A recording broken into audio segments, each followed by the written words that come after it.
O mercado de trabalho mudou e já não são os colaboradores a tempo inteiro que fazem a empresa brilhar. Hoje vamos falar da economia gig, como aceder aos talentos especialistas com a flexibilidade e a agilidade que eles mesmos têm. Mas o mais importante é como integramos estes profissionais dentro da nossa empresa com a melhor estratégia. Prepare-se para repensar na forma como contratar de forma diferente é possível e eficaz. Fique nesse lado. Bem-vindo ao podcast Prescrição de Talentos. Eu sou a Joana Oliveira e todas as quartas-feiras lhe trago um tema na área de gestão de talentos. Fique atento. Olá, bem-vindo de volta a mais um episódio da Prescrição de Talentos. Eu sou a Joana Oliveira e hoje vamos mergulhar num tema que está a revolucionar a forma como as empresas pensam o talento, que é a economia gig. Esqueça essa parte de ter colaboradores fixos na sua empresa, ok? A tempo inteiro. O mercado está a evoluir, está em constante evolução e isto é uma oportunidade para nós acedermos a uma vaga de profissionais independentes, ok? Como profissionais, freelancers, consultores, especialistas, apenas para contratar para um projeto. Mas como é que isto pode ser uma oportunidade? Está a pensar você nesse lado? Isto ser eficaz e seguro. Na minha prescrição de hoje é clara. A economia gig não é uma moda e é uma ferramenta estratégica que, bem utilizada, pode impulsionar o seu negócio e a sua estratégia dentro da sua empresa. Primeiro que tudo, você está a questionar nesse lado. Joana, mas afinal, o que é a economia gig? Então, vamos pensar. São todos aqueles profissionais que trabalham por conta própria, por projetos, por avanças, ou então quando são contactados. E o que é isso? São os designers, os programadores, os consultores de marketing, de recursos humanos, os copywriters, os especialistas de dados, parte da IT, os coaches, as terapêuticas. Há uma lista enorme daquilo que nós podemos contratar e não precisamos de ter um colaborador fixo na nossa organização. E eles não têm um contrato connosco diretamente, mas prestam um serviço específico. E isso sim, então é a economia gig. E porquê?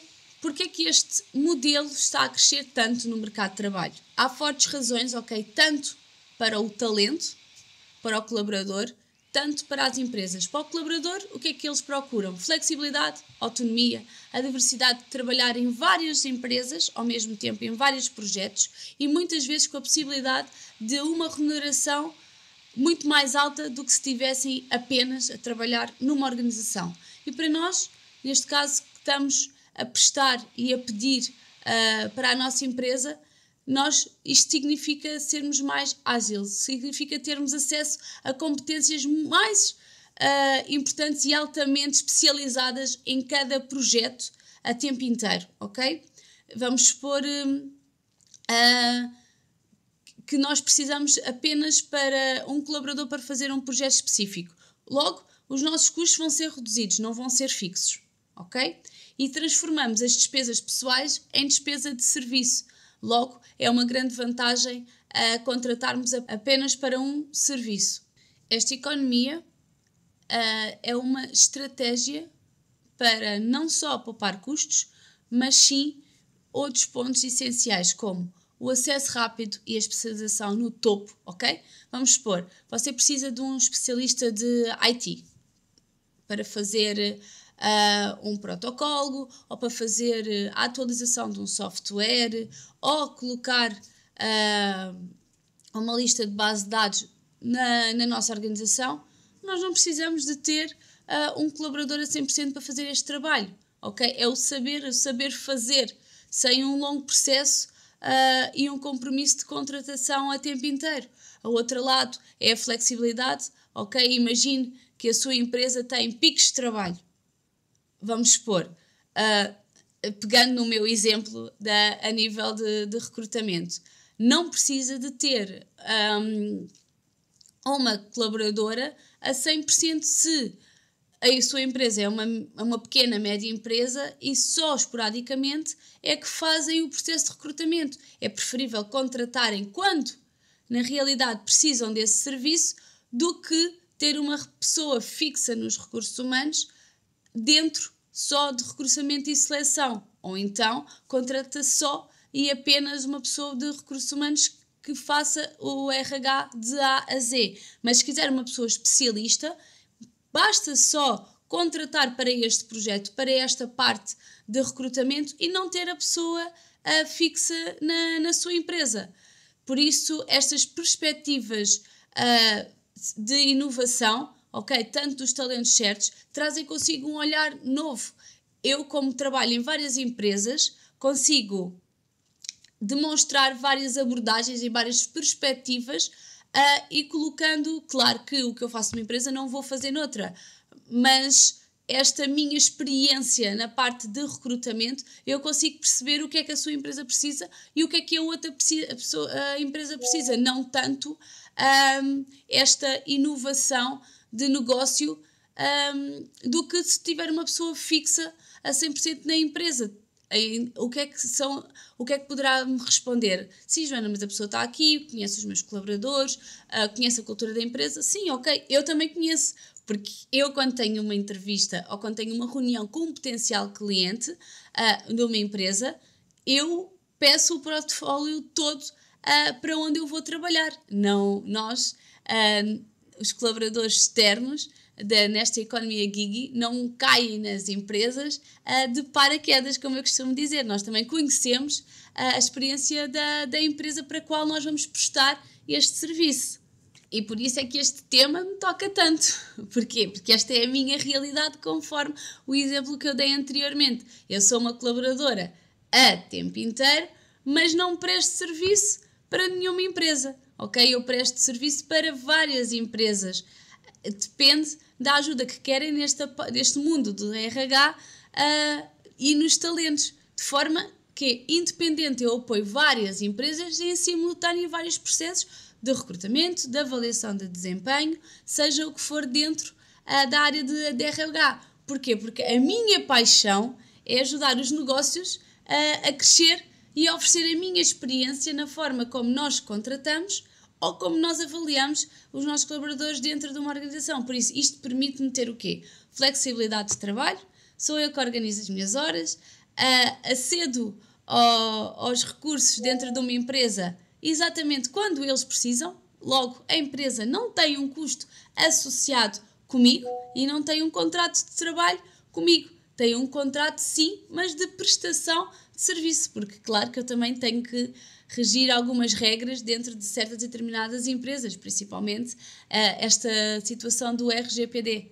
Por exemplo, não podemos, só porque trabalhamos em várias empresas e prestamos esse serviço para várias empresas, nós não podemos utilizar as informações de uma empresa para a outra. Logo, também temos que ter um contrato, mas é um contrato diferente, um contrato de prestação de serviços que não é um contrato com horário fixo, por exemplo, tem um horário flexível, e então isto cria-se, eu vejo a economia e a minha função mais como uma relação de parceria, onde o foco está aonde? No resultado e no valor que eu trago para dentro da organização e das empresas dos meus clientes. Mas claro que você está neste lado e está a dizer, sim, Joana, mas isto nem tudo é um mar de rosas. Claro que não. Há desafios que nós precisamos de conhecer antes de gerir esta e colocar um colaborador dentro da nossa empresa a prestar um serviço, ok? Por isso a minha prescrição aqui é a gestão destes talentos, ok? Que tem que exigir uma visão clara e de parceria com o colaborador. Por isso esta armadilha, como eu digo, dos falsos recibos verdes é crucial. Por exemplo, seja para tratar o prestador de serviço como um colaborador, ok? Não precisamos de controlar os horários, nem definir um horário de trabalho, um local de trabalho fixo, mas temos que ter, como eu já mencionei anteriormente, um contrato de prestação de serviço para quê? Para que caso a ACT nos bata à porta, nós digamos que fizemos este serviço, tivemos este projeto, mas quem nos ajudou foi esta colaboradora. E isso sim, nós temos menos um problema com a autoridade de condições de trabalho que, por vezes, é ingrato. Nós pensamos que, sim, é só um projeto, eu depois pago ao prestador de serviço, ele passa-me um recibo e está tudo certo. Não, nós temos que também estar alinhados e ter um contrato a esse nível, ok? Por isso, nós temos que nos focar no resultado final e na autonomia do prestador, mas temos que definir o que é que nós queremos e não o que é que é para fazer, ok? Não é como ele é feito, mas sim o que é que nós definimos com o mesmo. Outro desafio que nós também temos é a integração e a comunicação, também que já referi anteriormente. Nós temos que ter um papel porque o prestador não caia na nossa empresa de paraquedas, por isso nós temos que ter um plano de onboarding, como também já mencionei em várias prescrições e vários episódios aqui no meu podcast, especificamente para os freelancers. Para quê? Para que eles também se sintam dentro da nossa organização.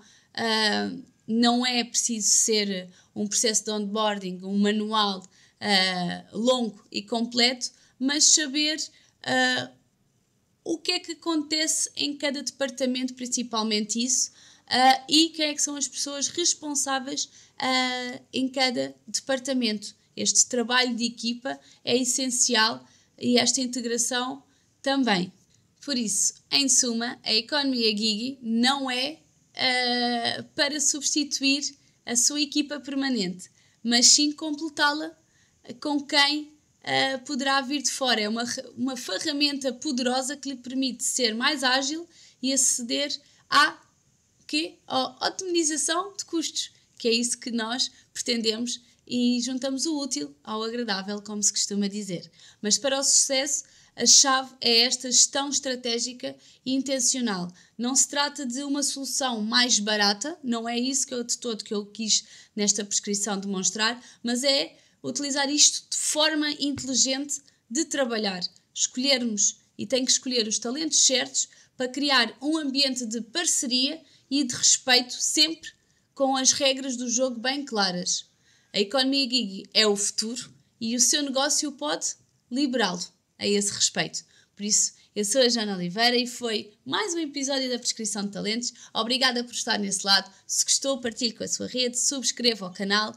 Até à próxima quarta-feira e vamos juntos obter os melhores resultados de sucesso, claro, com os nossos colaboradores. Fica à espera que coloque em prática a prescrição de talentos que falámos hoje por aqui. Partilhe os temas que gostava de ouvir nos próximos episódios. Eu vou adorar gravar para si. Se gostou, subscreva o canal e lembre-se que temos encontro marcado na próxima quarta-feira e até lá vamos obter os melhores resultados de sucesso através dos nossos colaboradores.